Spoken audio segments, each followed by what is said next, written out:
नमस्कार। सीएनबीसी आवाज की फाइनेंशियल लिटरेसी मुहिम पहला कदम में आपका स्वागत है।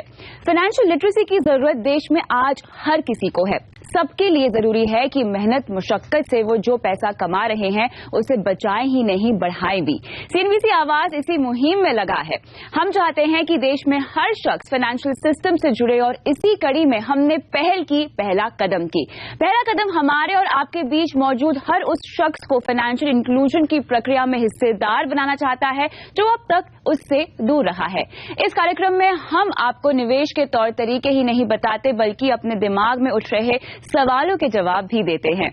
आप हमें लिख सकते हैं फेसबुक पर सीएनबीसी आवाज के पेज पर या फिर आप हमारी वेबसाइट पहलाकदम.in पर भी अपना मैसेज छोड़ सकते हैं।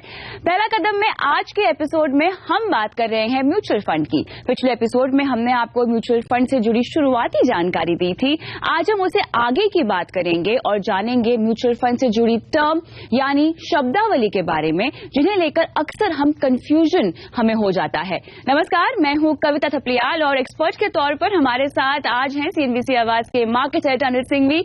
अनिल जी, शुरुआत करते हैं इस खास एपिसोड की और सबसे पहला जो टर्म है जो मैं समझना चाहूंगी आपसे वो है यूनिट। अक्सर हम कहते हैं कि म्यूचुअल फंड यूनिट होल्डर। ये यूनिट होल्डर का मतलब क्या होता है? बेसिकली कविता, जैसे हम शेयर्स रखते हैं अपने पास, कई बार कहते हैं लोग कि मेरे पास रिलायंस के 100 शेयर है या मेरे पास एचडीएफसी बैंक के 100 शेयर है, तो शेयर भी एक यूनिट है। एक शेयर एक यूनिट हो गई एक तरह से। उसी तरह से म्यूचुअल फंड में भी जब आप पैसा लगाते हैं तो आपको यूनिट्स दी जाती है। अब फर्क सिर्फ इतना है, जब आप शेयर खरीदते बेचते हैं तो आप नंबर ऑफ शेयर्स खरीदते हैं, नंबर ऑफ शेयर्स बेचते हैं। वहां पर बहुत अच्छी तरह से स्पेसिफाई है कि आपको 1 शेयर खरीदना है, 10 खरीदने या 100 खरीदने हैं। म्यूचुअल फंड यूनिट्स में मामला थोड़ा सा अलग और ट्रिकी है और वो क्या है वो समझना पड़ेगा। क्योंकि अगर समझिए आपने पहली बार म्यूचुअल फंड में पैसा लगाया और आपके पास जब स्टेटमेंट आएगा आप देखेंगे आपको यूनिट मिली है 19.3457। हाँ। आप ये देखेंगे अरे बाप रे, 4 डिजिट में ये मैंने कब खरीदी। तो होता यह है कि म्यूचुअल फंड में जो यूनिट्स है वो डेसिमल्स तक आती है। अच्छा। क्योंकि म्यूचुअल फंड यूनिट का यूनिट्स की वैल्यू कैलकुलेट करने का थोड़ा तरीका अलग है जो हम आगे डिस्कस करेंगे। तो अब होता यह है कि म्यूचुअल फंड्स में शेयरों की तरह जैसे किसी कंपनी के नंबर ऑफ शेयर्स फिक्स हैं और जब आप खरीदते बेचते हैं तो वो उसी तरह से खरीदते हैं कि 1, 2, 5, 10। लेकिन यूनिट्स में ऐसा है कि आप चाहें तो यूनिट्स खरीद सकते हैं कि मुझे इस म्यूचुअल फंड की इतनी यूनिट्स खरीदनी है, लेकिन उसमें दिक्कत होती है क्योंकि वहां पर आपको ये पता नहीं कि एक्चुअल यूनिट की वैल्यू एंड ऑफ डे क्या होगी। तो फिर ऐसे में म्यूचुअल फंड में जब आप निवेश करते हैं तो पैसे के लिहाज से करते हैं कि मुझे 2000 डालना है, 5000 डालना है, 25000 डालना है। अब जितना पैसा आपने डाला उस पैसे के एनएवी के लिहाज से जितनी यूनिट्स आएंगी वो डेसिमल में हो सकती है और आपका निवेश करने के बाद आपको पता चलता है कि आपको यूनिट्स एग्जैक्टली कितनी मिल रही है।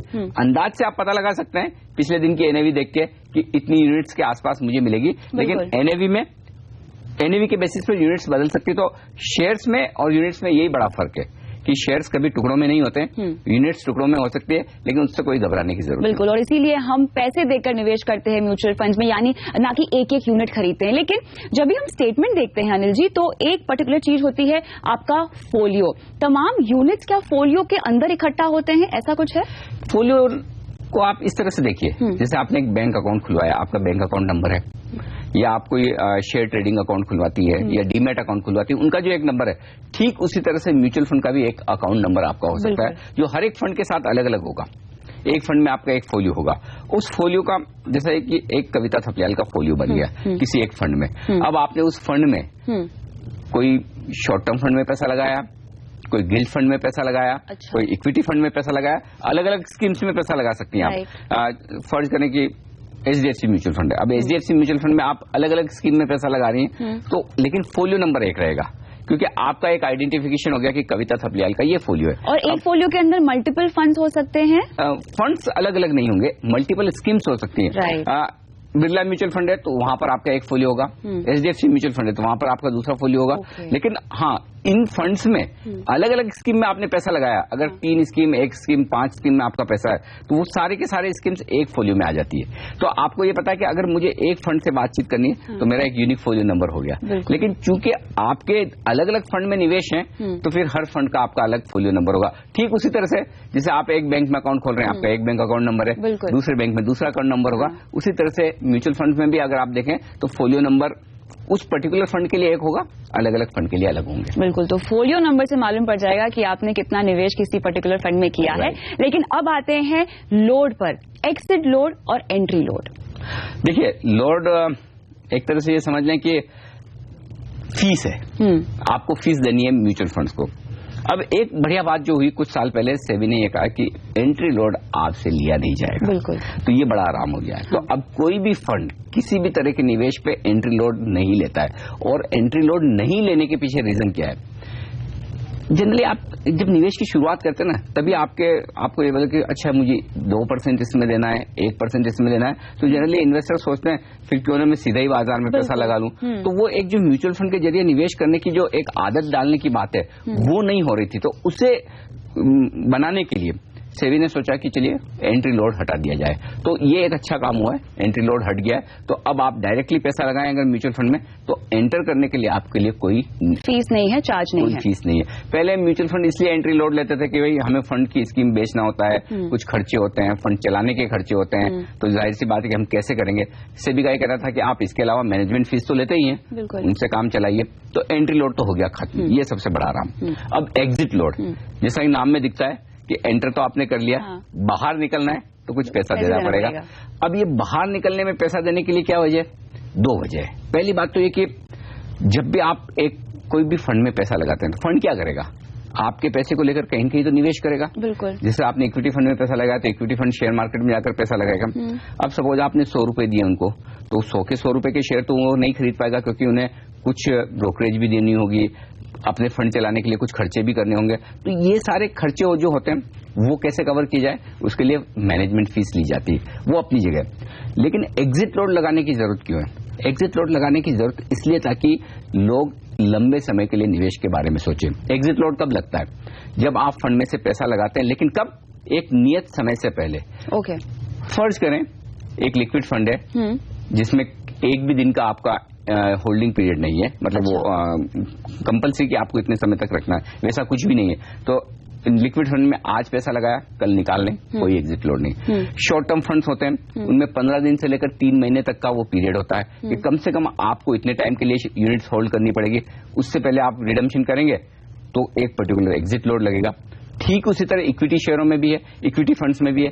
इक्विटी फंड्स में अगर आप 6 महीने से पहले पैसा वापस निकालेंगे तो आपको पर्टिकुलर 1-1.5% के आसपास का एग्जिट लोड देना पड़ सकता है। हर फंड का एग्जिट लोड अलग अलग हो सकता है, लेकिन जनरली 1.5% के ऊपर नहीं होता। और एग्जिट लोड रखने की वजह यही कि ताकि आप रोज रोज डालने और निकालने के बारे में न सोचे। खासतौर से वो इन्वेस्टमेंट्स जो आपने लंबे समय के लिए किए हैं, 1-2 साल के लिए किए हैं, जैसे कि इक्विटी या बॉन्ड फंड के इन्वेस्टमेंट है, तो इसी लिहाज से एग्जिट और एंट्री लोड नहीं है, एग्जिट लोड हो सकता है। और नेचर ऑफ फंड के तहत यहाँ पे एग्जिट लोड भी तय होता है। हाँ बिल्कुल। और जनरली जो शॉर्ट टर्म फंड्स हैं, जैसा कि लिक्विड फंड, कोई एग्जिट लोड नहीं। जो लॉन्ग टर्म फंड्स हैं वहां पर हम चाहते हैं कि जैसे इक्विटी 1 साल, 2 साल, 3 साल कम से कम इतना तो रखिए। अगर आप 6 महीने में ही निकालने की सोचेंगे, कई बार क्या होता है, कई बार लोगों को लगता है कि चलिए यार मार्केट में अच्छी तेजी हो गई, बढ़िया पैसा बन गया तो निकाल लें।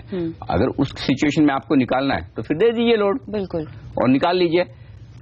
हम क्या चाहते हैं, फंड क्या चाहता है कि आप लंबे टाइम तक पैसा लगा के रखें। तो 2 फायदे होंगे, एक तो आपको एग्जिट लोड नहीं लगेगा, साल भर के बाद आप पैसा निकालेंगे तो आपके लिए long term capital gain tax नहीं लगेगा इक्विटी फंड में। तो इसीलिए इसको ये जो नियम बनाए ना कविता, ये बहुत सोच समझ कर बनाए हैं, ऐसा नहीं कि ऐसे ही कुछ भी बना दिया। तो एंट्री लोड नहीं रखने के पीछे भी पर्पज ये है कि आइए पैसा लगाइए। एग्जिट लोड रखने के पीछे पर्पज ये है कि जल्दी मत निकलिए, लंबे समय के लिए रहिए म्यूचुअल फंड में, ये इरादा है। लेकिन निवेशकों के लिहाज से अगर मैं समझना चाहूँ तो ये सेल प्राइस क्या होता है?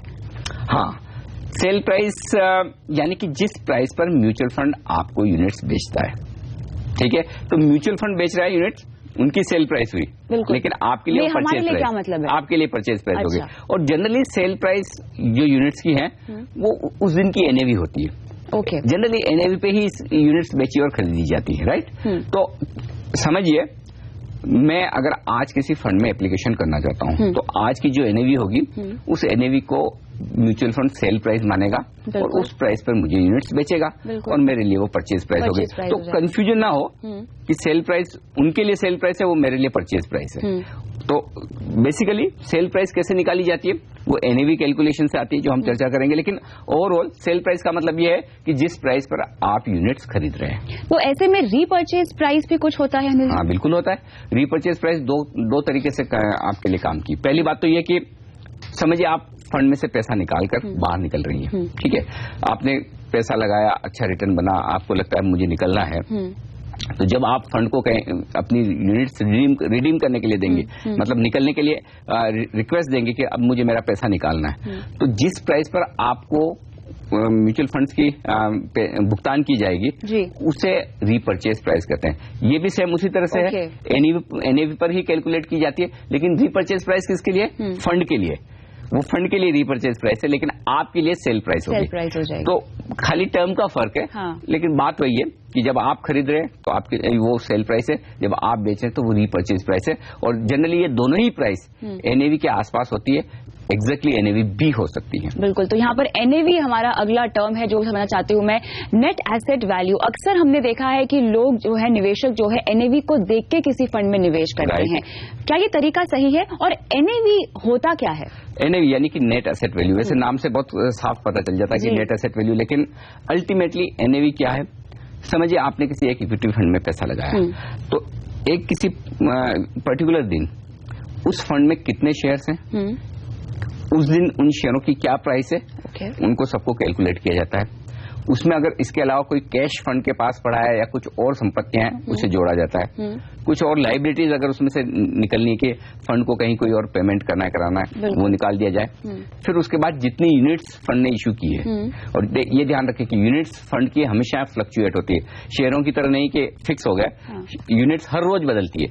तो ऐसे में ये जो नेट वैल्यू जो आई एसेट्स की सारी, और उसमें से आपने लाइबिलिटीज कम कर दी, उसको नंबर ऑफ यूनिट से डिवाइड कर दीजिए। तो पर यूनिट जो वैल्यू आई उसे नेट एसेट वैल्यू कहते हैं। और नेट एसेट वैल्यू हर रोज बदलती है, लगभग हर रोज बदलती है, ये मानकर चलें। ये नेट एसेट वैल्यू का कैलकुलेट करने का तरीका है। बिल्कुल। तो चलिए, यहाँ पर हमने तमाम टर्मिनोलॉजीज पर तो बात की है, लेकिन फिलहाल आगे भी कुछ और अहम टर्म्स है म्यूचुअल फंड में जो आपको समझना बहुत जरूरी है। ये सब आपको समझाएंगे, लेकिन इस छोटे से ब्रेक के बाद।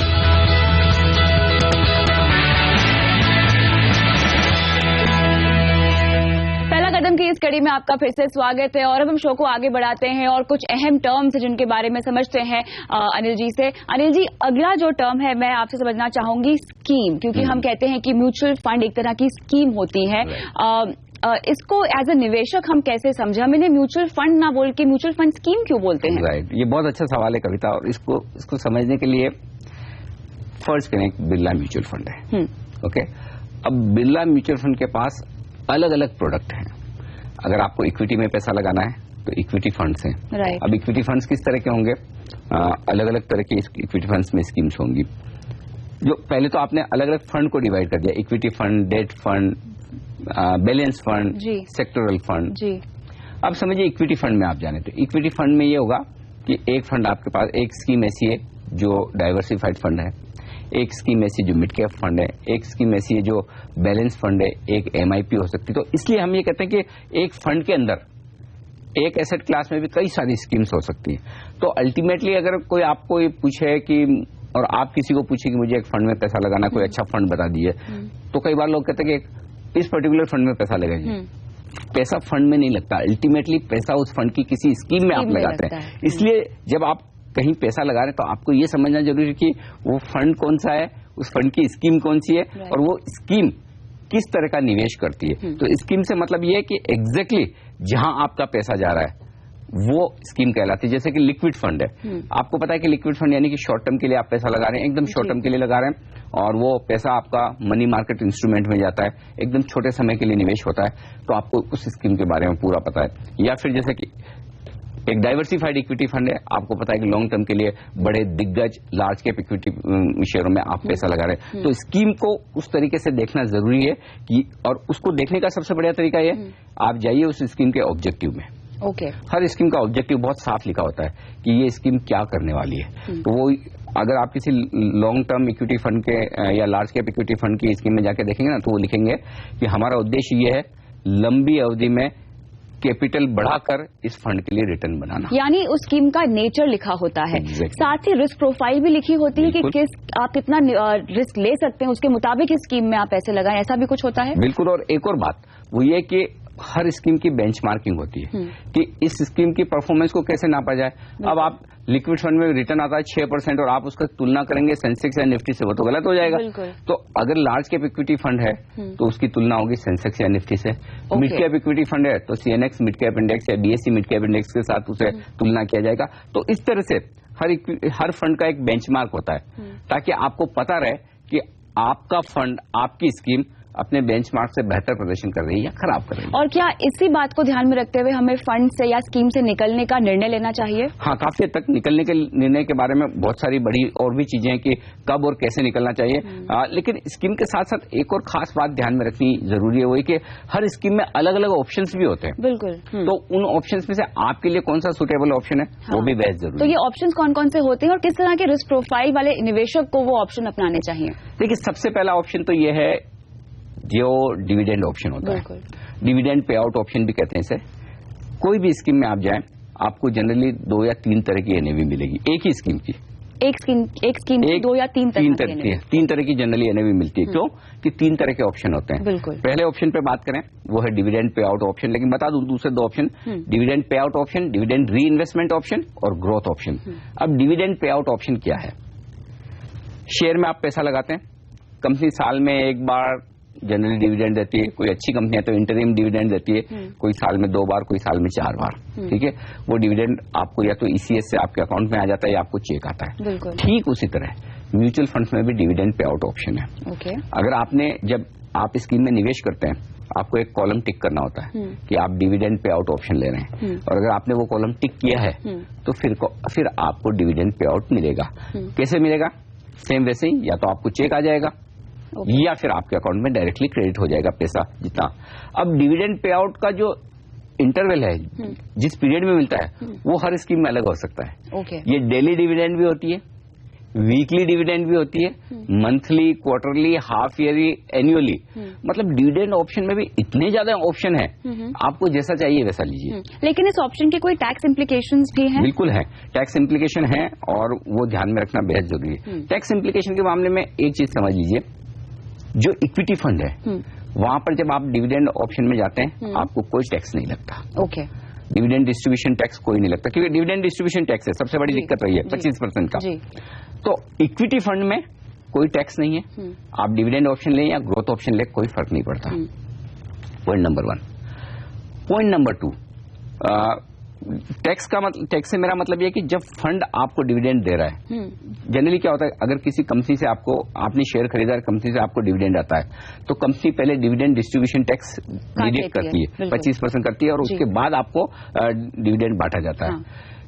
ठीक उसी तरह से फंड्स में, इक्विटी फंड है तो आपसे डिविडेंड डिस्ट्रीब्यूशन टैक्स काटेगी नहीं फंड। उसकी रीजन ये है कि जो डिविडेंड उन्हें मिला है वो ऑलरेडी कटा हुआ आ रहा है, तो डबल डिविडेंड ना लगे। इसलिए जब इक्विटी फंड डिविडेंड बांटते हैं तो वो कुछ नहीं काटते हैं। हाँ, आपके हाथ में आने के बाद जो टैक्स लगना है वो लगेगा, वो अलग बात है, लेकिन फंड कुछ भी नहीं काटेगा। तो डिविडेंड डिस्ट्रीब्यूशन टैक्स इसमें तो बिल्कुल भी नहीं लगता, लेकिन डेट फंड में लगता है। और डेट फंड में कितना लगता है? 25%। सिंपल 25% प्लस आप एजुकेशन, सेस और सरचार्ज वगैरह मिलाकर देखें तो 28.84, यूं समझे कि ब्रॉडली 29% आपका डिविडेंड डिस्ट्रीब्यूशन टैक्स हो गया। उतना डिविडेंड आपको कम मिलेगा टैक्स कटने के बाद। तो अब अगर आपकी टैक्स स्लैब हाईएस्ट लेवल पर है, 30% प्लस में आप हैं, तब तो आपके लिए फायदा है कि आप डिविडेंड लें, क्योंकि 4 से 5% आपका फिर भी बच रहा है। लेकिन अगर आप 20% वाली स्लैब में तो फिर डिविडेंड ऑप्शन ले ही नहीं, क्योंकि उसमें आपको नुकसान है। फिर आपको ग्रोथ ऑप्शन लेना ज्यादा ठीक है। तो आपको पहले अपनी टैक्स स्लैब डिसाइड करनी पड़ेगी, और अगर आप हाईएस्ट टैक्स स्लैब में और डेट फंड में पैसा लगा रही, फिर वो डेट फंड कोई भी हो, चाहे लिक्विड फंड हो, शॉर्ट टर्म फंड हो, बॉन्ड फंड हो, गिल्ड फंड हो, समझ लीजिए अगर आप हाईएस्ट टैक्स स्लैब में है तो डिविडेंड ऑप्शन ले लीजिए, और हाईएस्ट टैक्स स्लैब में नहीं है, उससे नीचे वाली स्लैब में है या टैक्स और भी कम लग रहा है 10% वाली स्लैब में, तो फिर आपको डिविडेंड वाला ऑप्शन ले लेना चाहिए, नहीं लेना चाहिए। बिल्कुल। तो ये तो डिविडेंड वाले निवेशकों पर बात हो गई जिनको ये ऑप्शन अपनाना चाहिए, लेकिन डिविडेंड री इन्वेस्टमेंट भी एक ऑप्शन होता है, वो किस तरह के निवेशकों को अपनाना चाहिए? हाँ, वो बेहद इंटरेस्टिंग और वो ज्यादातर बड़े निवेशकों के लिए। ओके। क्यों कि देखिए, समझिए अगर मेरी इनकम हाईएस्ट स्लैब की है, अब मुझे 4 से 5% का टैक्स आर्बिट्राज मिल रहा है, क्योंकि डिविडेंड डिस्ट्रीब्यूशन टैक्स जो मुझे कटकर आ रहा है वो 28.84 है और मेरा सरचार्ज ये सब मिलके मुझे 33-34% की रेंज में मेरा टैक्स जा रहा है। तो मैं सोचूंगा यार ये 4-5% भी बच रहे, क्यों ना बचाऊं। हाँ। तो मैं बचाऊंगा, मैं डिविडेंड वाला ऑप्शन लूंगा। बिल्कुल। अब डिविडेंड वाले ऑप्शन में प्रॉब्लम क्या है, हर रोज थोड़ा अमाउंट आपको या तो चेक आएगा या आपके बैंक में आएगा, आप परेशान होंगे यार ये क्या है, 200, 500, 1000 रुपए, 150 रुपए रोज आ रहे हैं। इसका झंझट छोड़ दीजिए, उसका बढ़िया तरीका है। उसका तरीका ये कि डिविडेंड री इन्वेस्टमेंट ऑप्शन ले लीजिए। तो आपको डिविडेंड रोज मिलेगा, लेकिन वो डिविडेंड जितना आपको मिल रहा है उस दिन जितने डिविडेंड के बराबर की यूनिट्स है और आपकी यूनिट्स ऐड होती रहेंगी, तो आपको पैसा नहीं आएगा, आपका निवेश बढ़ता रहेगा। तो आपके झंझट से मुक्ति कि रोज रोज आपको चेक नहीं आ रहा है, रोज रोज आपको पैसा नहीं आ रहा है, आपको टैक्स का बेनिफिट भी मिल रहा है। हाँ। और बार बार वही पैसा सेम आपका उसी फंड में रोज की एनएवी पर आपका लगता जा रहा है। तो ये एक बेहतरीन ऑप्शन है, खासतौर से उन लोगों के लिए जिनके टैक्स स्लैब हाईएस्ट लेवल पर है और जो डेट फंड में पैसा लगा रहे हैं। इक्विटी फंड वालों के लिए तो कोई फर्क नहीं पड़ता। लेकिन यहाँ पे ग्रोथ ऑप्शन सबसे ज्यादा पॉपुलर ऑप्शन है और अक्सर सब इसी को अपनाते हैं, इसे आप सिंप्लीफाई कीजिए। वो लेना ही चाहिए, वो खासतौर से उन लोगों को लेना चाहिए जो इक्विटी में पैसा लगाते हैं। बिल्कुल। और उसकी वजह ये है कविता की, इक्विटी में हम क्या सोचकर पैसा लगाते हैं कि हम लंबे समय के लिए रखेंगे, और लंबे समय के लिए जब आप रख रहे हैं और 1 साल के बाद अगर आप बेचने का मन रखते हैं तो फिर आपके लिए long term capital gain tax तो हो गया 0। बिल्कुल। जब आपको long term capital gain tax 0 देना है तो फिर डिविडेंड ऑप्शन में जाना ही क्यों है, राइट। और अनलेस कि आपको डिविडेंड की रेगुलर इनकम की जरूरत हो। हाँ। अब रेगुलर इनकम की जरूरत है तो आपको फिक्स इनकम में जाना पड़ेगा, क्योंकि इक्विटी में जाकर तो आपको रेगुलर इनकम मिलेगी इसकी कोई गारंटी है नहीं। बिल्कुल, राइट। तो ऐसे में जो लॉन्ग टर्म इन्वेस्टर्स हैं जो इक्विटी में पैसा लगा रहे हैं, या डेट फंड में भी जो लॉन्ग टर्म इन्वेस्टर्स हैं कि 1 साल 2 साल 3 साल के लिए पैसा लगाना चाहते हैं, उनके लिए ग्रोथ ऑप्शन ज्यादा बढ़िया है। ग्रोथ ऑप्शन में होता क्या है, कमाई आपकी हर स्कीम में बराबर है, उतनी आनी है। टैक्स की वजह से थोड़ा कम ज्यादा हो सकता है कि डिविडेंड डिस्ट्रीब्यूशन टैक्स कटा नहीं कटा। ग्रोथ ऑप्शन में हर रोज आपकी एनएवी बढ़ती रहेगी। अगर बढ़नी तो कम भी हो सकती है, इक्विटी मार्केट है, लेकिन अगर बढ़नी है तो हर रोज वो आपकी इक्विटी एनएवी एक्यूमुलेट होती जाएगी। और जब आप एंटर किए और जब आप एग्जिट कर रहे हैं उस वक्त अलग अलग एनएवी होगी और आप निकल जाइए, उसमें कोई झंझट नहीं। न रोज यूनिट्स बढ़ रही हैं न रोज यूनिट्स घट रही हैं, आपके पास जितनी यूनिट्स है उतनी की उतनी रहेगी और आपने एंट्री और एग्जिट आसानी से कर लिया। ये है ग्रोथ ऑप्शन। चलिए, तो यहाँ पर तमाम शब्दावली पे तो हमने बात कर ली है, लेकिन पहला कदम में अभी वक्त है एक छोटे से ब्रेक का और आगे लेंगे आपके सवाल और देंगे उन सवालों के जवाब। बने रहें।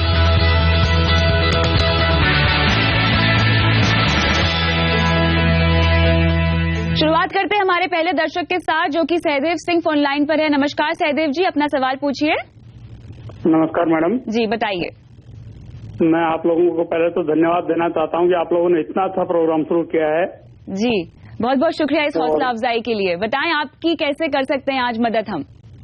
जी, मैं ये जानना चाह रहा था कि हम लोग जो शेयर अगर मान लीजिए एक शहर से दूसरे शहर में स्विच करते हैं तो क्या उसके लिए भी लॉन्ग टर्म और short term capital gain tax का कुछ है सिस्टम?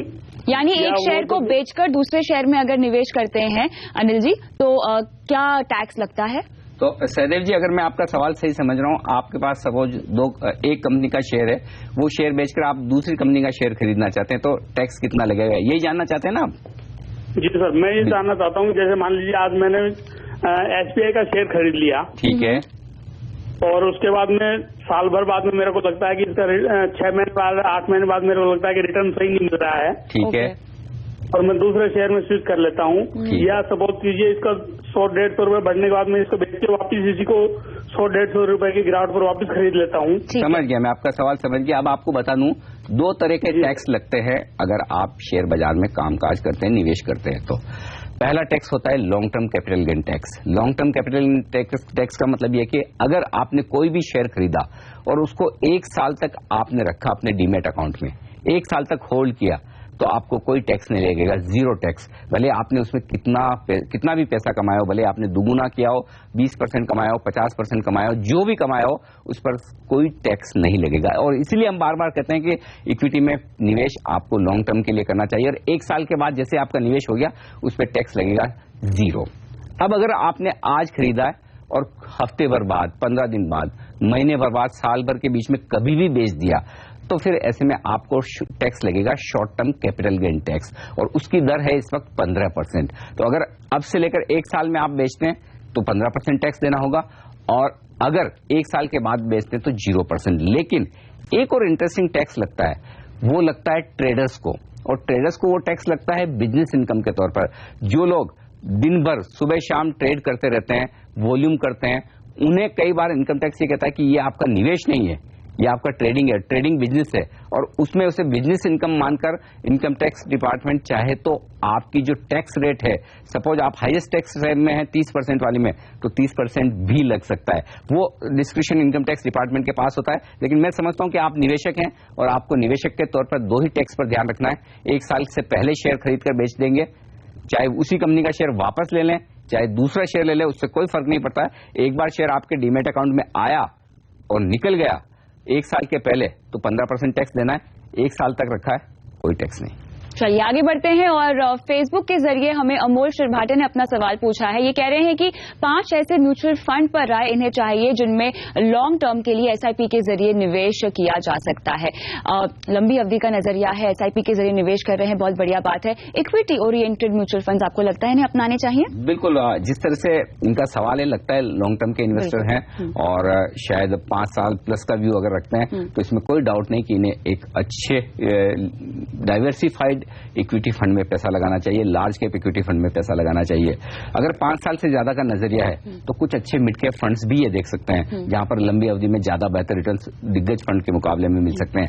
अब यहां पर एक बात जरूर है कि कोशिश ये करें कि एक फाइनेंशियल प्लानर को मिल रहे, क्योंकि हम एक लिमिटेड जानकारी, इनके प्रोफाइल की पूरी जानकारी हमारे पास नहीं, लेकिन जितनी जानकारी क्या है वो भी नहीं पता है। एग्जैक्टली। तो ऐसे में आपके लिए बेहतर तो ये है आप, अच्छा, और फंड कैसे चुनेंगे?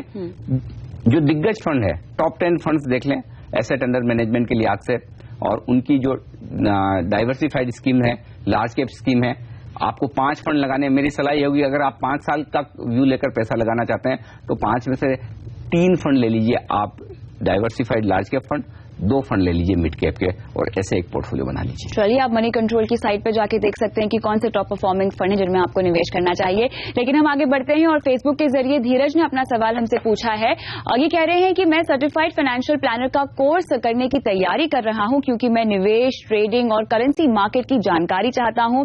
क्या ये कोर्स काफी है मेरे लिए, या फिर कोई और कोर्स करना चाहिए? मैं इसी क्षेत्र में करियर और पैसा बनाना चाहता हूं। तो यहाँ पर निवेश के साथ साथ करियर के लिए भी आपसे राय मांगी जा रही है। बिल्कुल, जैसा कि इनके फेसबुक आईडी में स्मार्ट ही लिखा है, अब सरने में या इन्होंने टैग लगाया वो देखना होगा। लेकिन आज धीरज स्मार्ट ही हैं और स्मार्ट थिंकिंग भी रखते हैं। तो धीरज, आप एकदम सही सोच रहे हैं। सर्टिफाइड फाइनेंशियल प्लानर का कोर्स आप करेंगे तो आपको बेसिक जानकारी इन सब की मिलेगी, और मैं ये कहूंगा कि न सिर्फ आप अपना निवेश ढंग से कर पाएंगे, बल्कि थोड़ी प्रैक्टिस करने के बाद आप दूसरों को भी राय दे पाएंगे। तो ये फाइनेंशियल प्लानर के लिहाज से इतनी जानकारी आपको मिल जाएगी कि आप debt, equity, currency market, commodity market की एक जानकारी रख पाएंगे, और उस लिहाज से आप अपने निवेश को अच्छे तरीके से कर पाएंगे। लेकिन अगर आपको इससे भी और आगे बढ़ना है, खासतौर से फाइनेंशियल प्लानिंग अपनी जगह, लेकिन इक्विटी या डेट फंड मैनेजमेंट में जाना है, तो फिर आपको कुछ और हायर कोर्सेज करने होंगे, जिसमें शायद सीए हो सकता है, सीएफए हो सकता है। टेक्निकल कोर्स के लिए काफी कोर्सेज चलते हैं जिसमें टेक्निकल एनालिसिस होता है। लेकिन बेसिक अंडरस्टैंडिंग के लिए, अच्छी जानकारी के लिए सर्टिफाइड फाइनेंशियल प्लानर बनने का आपका इरादा एकदम सही है। आप अपना निवेश मैनेज कर ही पाएंगे, इसमें कोई डाउट नहीं। आप दूसरों को भी राय दे पाएंगे, और इस फील्ड में करियर बनाने का जो आपका इरादा है वो एकदम सही है। हम तो जो कुछ बने इसी फील्ड की वजह से बने। बिल्कुल, तो all the best to you. लेकिन हम आगे बढ़ते हैं, और सुब्रतो कर्माकर ने हमें फोन किया है। आइए इनका सवाल पूछते हैं। सुब्रतो जी नमस्कार। नमस्कार मैडम, बताइए क्या सवाल है आपका? मेरा सवाल है, मैं परचेज करना चाहता हूँ ओरिएंटल बैंक ऑफ कॉमर्स और यूनाइटेड बैंक ऑफ इंडिया, इसके बारे में जानना चाहता हूँ। आप लॉन्ग टर्म निवेशक हैं कि आप ट्रेडिंग के लिहाज से लेना चाहते हैं? 6 मंथ। 6 मंथ का नजरिया है इनका, इनकी पिक आपको कैसी लगती है? दोनों ही बैंक क्यों चुने हैं आपने सुब्रतो साहब? हाँ, ओरिएंटल बैंक तो हमको अच्छा लगता है, और यूनाइटेड बैंक ऑफ इंडिया वो तो अभी बहुत नीचे आया है इसके लिए। देखिए, पहली बात तो यह है कि मैं आपको फ्रैंकली कहूँ, 6 महीने का आपका जो नजरिया है निवेश करने का वो थोड़ा कम है, उसमें रिस्क थोड़ी सी बढ़ जाती है 6 महीने के लिहाज से। अगर आप इसी को थोड़ा सा लंबा रखें, 1 साल मिनिमम करें और उससे ज्यादा के लिए रखें, तो ज्यादा आपके लिए पैसा बनाने की संभावनाएं बढ़ जाएगी, पैसा तोड़ने की संभावनाएं कम हो जाएगी। पहली बात तो बैंक के शेयर आप सिर्फ 6 महीने के लिहाज से खरीदे तो थोड़ी सी रिस्क है। मैं ये नहीं कह रहा कि पैसा नहीं बन सकता है, लेकिन रिस्क थोड़ी सी ज्यादा है। दूसरी बात, मैं ये सजेस्ट करूंगा कि बजाय आप ओबीसी या यूनाइटेड बैंक खरीदें, क्यों नहीं आप दिग्गज शेयरों के साथ जाएं, और दिग्गज शेयरों में या तो आप एसबीआई या फिर बैंक ऑफ बड़ौदा में से एक पसंद कर सकते हैं, और सिर्फ पीएसयू बैंक, अगर आपको सरकारी बैंक लेना है तो ये 2 दिग्गज बैंक पसंद कर लीजिए, या फिर आप चाहें तो प्राइवेट सेक्टर बैंक्स पर भी नजर डाल सकते हैं। निफ्टी में 6 प्राइवेट सेक्टर बैंक है और काफी अच्छा काम कर रहे हैं। एचडीएफसी बैंक करेक्शन भी हो चुका है, आईसीआईसीआई बैंक, इस तरह के स्टॉक्स पर भी नजर रख सकते हैं। तो बेहतर ही होगा दिग्गज शेयरों में जाएं, क्योंकि आपका व्यू 6 महीने का है, और बेहतर ये भी होगा कि एक प्राइवेट सेक्टर बैंक खरीद लें, एक पब्लिक सेक्टर बैंक खरीद लें, ताकि थोड़े बैलेंस रहेंगे आप। चलिए आगे बढ़ते हैं। ट्विटर के जरिए धवल एम शाह ने सवाल पूछा है, डेट फंड में निवेश ठीक रहेगा या फिर एसआईपी के जरिए डेट और इक्विटी म्यूचुअल फंड में इन्हें निवेश करना चाहिए, कौन सा फायदेमंद रहेगा, ये पूछ रहे हैं।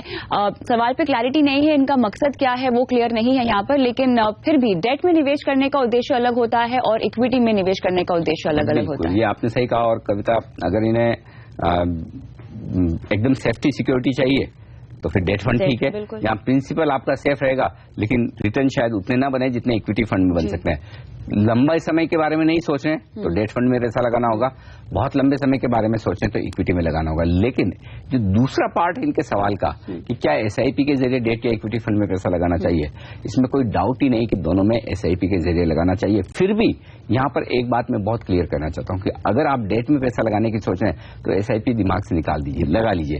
डेट में एसआईपी से बहुत ज्यादा फर्क नहीं पड़ता, खासतौर से तब जबकि हमें पता है कि हमारे यहाँ ब्याज दरों का डायरेक्शन नीचे की तरफ है, धीरे धीरे ब्याज दरें नीचे ही जाने वाली है, और जब ब्याज दरें नीचे जा रही हैं तो फिर आप उतना टाइम करने की क्यों सोच रहे हैं, ऊपर जाने की चांसेस बहुत कम है। तो ऐसे में आप अभी लगा लीजिए, डेट में तो एसआईपी के बारे में दिमाग मत लगाइए। रहा सवाल इक्विटी का, इक्विटी में जरूर एसआईपी करने में समझदारी है अभी भी और कभी भी, तो ऐसे में इक्विटी फंड में एसआईपी के जरिए पैसा लगाएं, अच्छी बात है। नजरिया लंबा रखिए ताकि आप बाजार में आ रहे उतार चढ़ाव का फायदा उठा सके। फिलहाल रुकते हैं एक ब्रेक के लिए, लेकिन ब्रेक के बाद लेंगे कुछ और सवाल, बने रहें।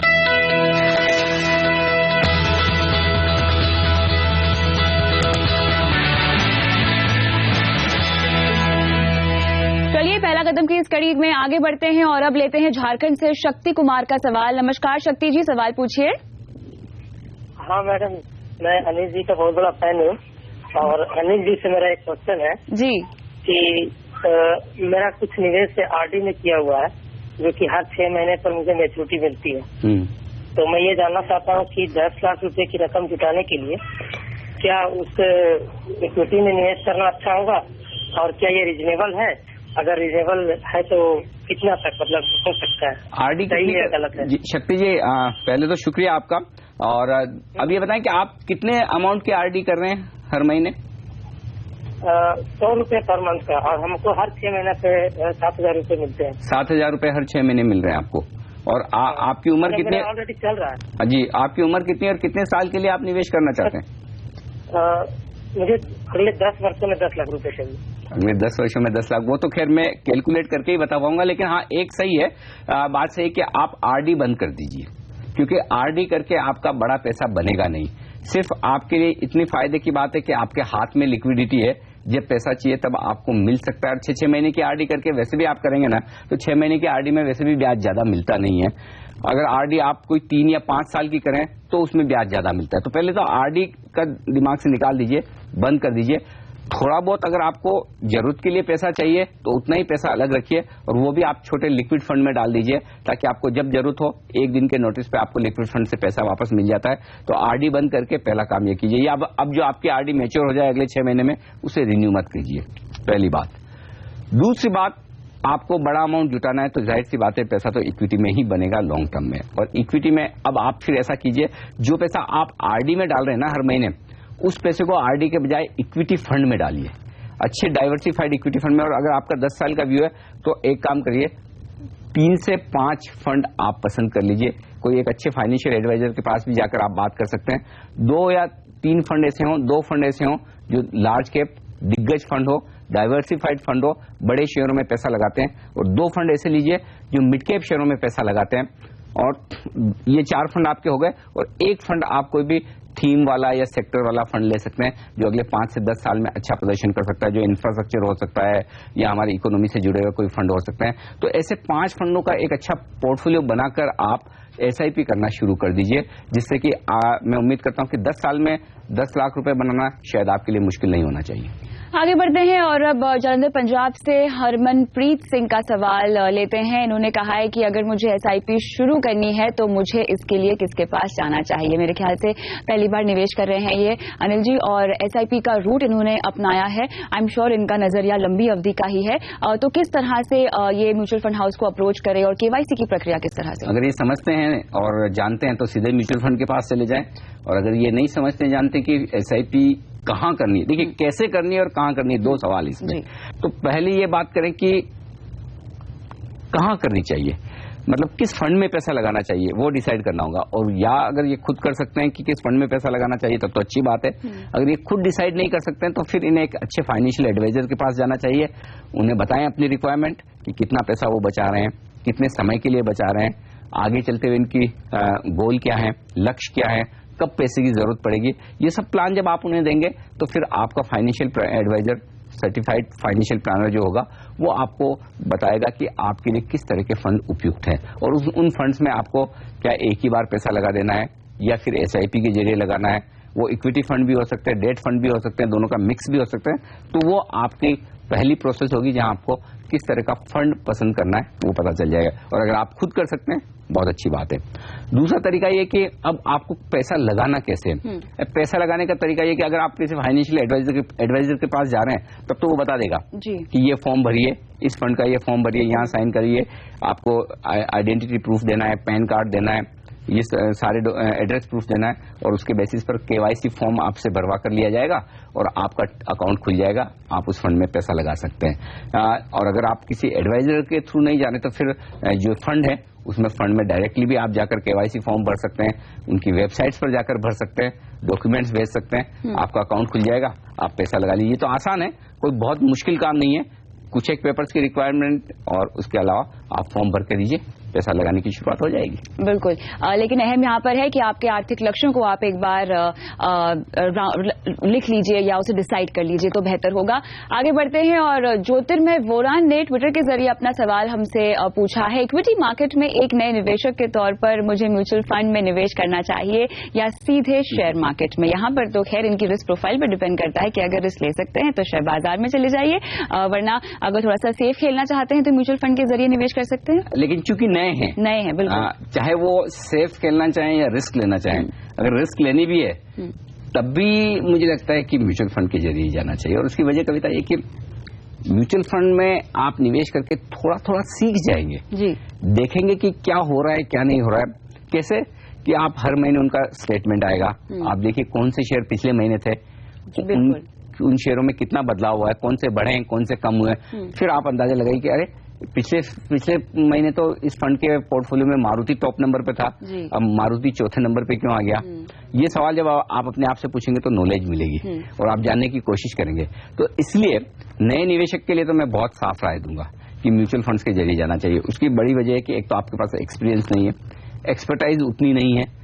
तीसरी बात, जो लोग आपके बिहाफ पे पोर्टफोलियो मैनेज कर रहे हैं, प्रोफेशनल फंड मैनेजर्स, उनको कितनी समझ है, उनके पास लंबी चौड़ी टीम है, रिसर्च एक्सपर्ट्स हैं, दिन रात उनका यही काम है। तो जाहिर सी बात है। अच्छा, दूसरा ये कि आप शेयर खरीद के कितने खरीद लेंगे, 1, 2, 3, लेकिन 30, 40, 25 स्टॉक्स का पोर्टफोलियो आपको एक मिल रहा है, डाइवर्सिफिकेशन, वो म्यूचुअल फंड में ही मिल सकता है। तो बेहतर तो यही है कि आप म्यूचुअल फंड के जरिए ही पैसा लगाएं। इसके बारे में ना सोचे कि मैं नया निवेशक हूं, शेयर में सीधा। अब दिक्कत एक है कि थोड़ा लालच होता है कि शेयर मार्केट में डायरेक्ट पैसा लगाएंगे तो रिटर्न ज्यादा बनेगा। वो बात सही भी है, जब बनता है तो ज्यादा बनता है, लेकिन ये भी सही है कि जब जाता है तो उसी स्पीड से ज्यादा जाता भी है। तो नए इन्वेस्टर्स के लिए पहले थोड़ा अनुभव कर लें, उसके बाद सोचे सीधे तौर पर शेयर खरीदने के बारे में। तो अनिल जी, जैसे कि आपने इन्हें राय दी है कि आप म्यूचुअल फंड के जरिए निवेश करें, लेकिन ऐसे में भी हम क्या इंडेक्स फंड नए निवेशक को आप सलाह देंगे निवेश करने की? ये अच्छा आइडिया है, और इंडेक्स फंड में सबसे बढ़िया आराम ये कि आपके खर्चे कम है, म्यूचुअल फंड भी उसमें बहुत कम नहीं के बराबर फीस लेते हैं। अच्छा, उसे ट्रैक करना बड़ा आसान है नए इन्वेस्टर के लिए कि सपोज आज 8,300 का निफ्टी है, आपने 8,300 के निफ्टी के लेवल पर आपने एक निफ्टी फंड में पैसा लगाया, तो हर रोज आपको पता है कि जितना निफ्टी ऊपर जा रहा है उतना मेरा रिटर्न बन रहा है, जितना नीचे गया है उतना मेरा रिटर्न कम हो गया। तो बड़ा आसान है। तो ये बहुत सही तरीका है कि अगर एक नए निवेशक के तौर पर आप रिस्क न लेना चाहें, आसानी से समझना चाहें, तो बजाय सीधे निफ्टी खरीदने के आप निफ्टी फंड में पैसा लगा लें। लेकिन निफ्टी फंड में पैसा लगाने से रिटर्न बनेगा, लेकिन उससे थोड़ा ज्यादा रिटर्न बनाना चाहें तो फिर दिग्गज शेयरों का एक डाइवर्सिफाइड फंड खरीदें, जिसे हम लार्ज कैप डाइवर्सिफाइड फंड कहते हैं इक्विटी मार्केट में। वो एक अच्छा ऑप्शन हो सकता है जहां पर ये ज्यादा बेहतर रिटर्न कमा सकते हैं। क्या थीमेटिक फंड से फिर नए निवेशक को दूर रहना चाहिए, क्योंकि उन्हें ट्रैक करना पड़ता है, आपको सेक्टर को समझना पड़ता है, तो थोड़ी सी दिक्कत आ सकती है नए निवेशक को? बिल्कुल, और वो तो बड़े सीजन्ड इन्वेस्टर्स के लिए, बड़े इन्वेस्टर्स जिनके पास बहुत सारा पैसा है और वो ये सोचते हैं यार इस फंड में भी लगा लिया, उसमें भी लगा लिया, अब कुछ नया क्या करूं, कहां लगाऊं, नया क्या चल रहा है मार्केट में, अब कौन सा सेक्टर ऐसा होगा जो आगे बढ़ेगा, कौन सी थीम ऐसी होगी। जैसे कई बार कहते हैं ना कि अब जीएसटी आ रहा है, तो जीएसटी आने से शायद एफएमसीजी कंपनियों को फायदा होगा, जीएसटी आने से लॉजिस्टिक कंपनियों को फायदा होगा, तो ऐसे में लोग ऐसे थीम ढूंढते हैं, चलिए लॉजिस्टिक शेयर भाग सकते हैं, इनमें पैसा लगाया जाए। या लोग सोचते हैं कि ग्लोबली शुगर की कमी हो रही है, शुगर के शेयर बढ़ सकते हैं, तो लोग शुगर सेक्टर के में पैसा लगाने की सोच सकते हैं। अब उसके फंड नहीं है वो अलग बात है, लेकिन इस तरह की जो स्कीम्स होती हैं जो स्पेशली किसी एक थीम पर आधारित है या किसी एक ही सेक्टर में पैसा लगाती है, वो शुरुआती निवेशकों के काम की नहीं है। उसमें देखिए दोनों चीजें, पैसा बनेगा तो मोटा बनेगा, लेकिन रिस्क भी तो है, रिस्क भी है, क्योंकि अगर वो थीम फेल हो गई किसी वजह से नहीं चलिए, फर्ज करें कि 3 साल जीएसटी बिल पास ना हो और आपने लगा लिया पैसा लॉजिस्टिक फंड्स में, लॉजिस्टिक कंपनियों में, तो फिर आप इंतजार करते रह जाएंगे, पैसा बनेगा लेकिन वो पीरियड फिर लंबा हो गया। तो वो ध्यान में रखना जरूरी। तो ये बड़े स्मार्ट इन्वेस्टर्स के लिए, स्टार्ट करने वाले लोगों के लिए तो बढ़िया है, डाइवर्सिफाइड फंड में पैसा लगाएं, एसआईपी करें, टेंशन फ्री। बिल्कुल। तो पहला कदम के आज के शो में हमने निवेश के तमाम पहलुओं पर चर्चा कर दी, और अनिल जी उम्मीद करते हैं कि निवेश के लिए एक और कदम आगे अब बढ़ गए हैं हमारे दर्शक भी। तो पहला कदम में फिलहाल इतना ही, मुझे भी दीजिए इजाजत, लेकिन आप बने रहे CNBC आवाज पर। नमस्कार।